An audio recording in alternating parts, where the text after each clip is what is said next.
My first job out of college was in the mental health industry. I had this job where I was the director of supported living. That was how we supported some people with mental illnesses in the community, and we did a lot of different things with them. Now, this was one of those low-paying, high-turnover gigs, and I was in my office sometimes from 7:30, 8 o'clock in the morning until 8 o'clock at night.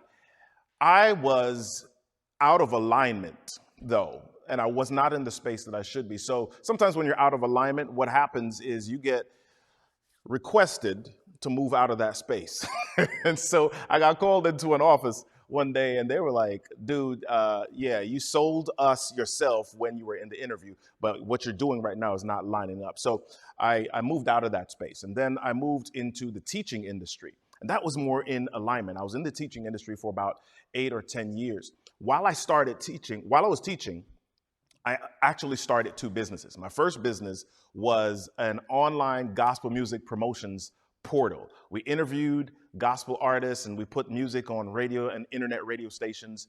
And there were a lot of things that brought us some revenue from ads, etc. My second business was I was interviewing some of these artists and recognized that they didn't have websites. Ding, ding, ding. Business idea. So we started to build websites for some of them. Now, this was cool, but I had the safety net of my teaching gig while I was doing these jobs. And so I went back into teaching for an online university. We decided that we're going to move from Massachusetts, where we lived at the time, to Maryland.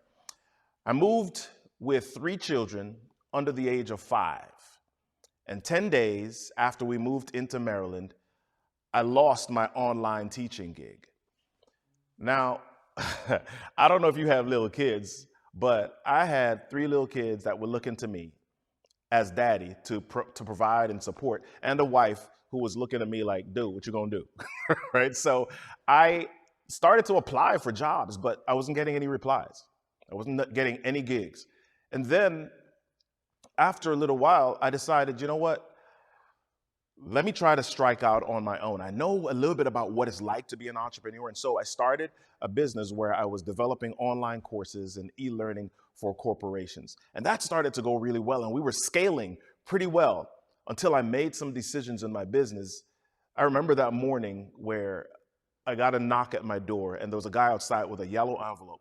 And I took that yellow envelope and we were being sued for something. And so it was just this crazy situation. I had to end up hiring a lawyer, got a lawyer from our church, but we got out of this thing because we were set up well as an LLC. But this is part of the journey of an entrepreneur. Sometimes people think that it's easy. Sometimes they think you sit down and money just flows in. But there are all of these things. There are these ups and downs. There are these valleys that you walk through, these hardships that you don't think that you're going to make it through. But that's a part of the journey. And that's the part that you learn and you grow in. So you got to embrace that stuff too.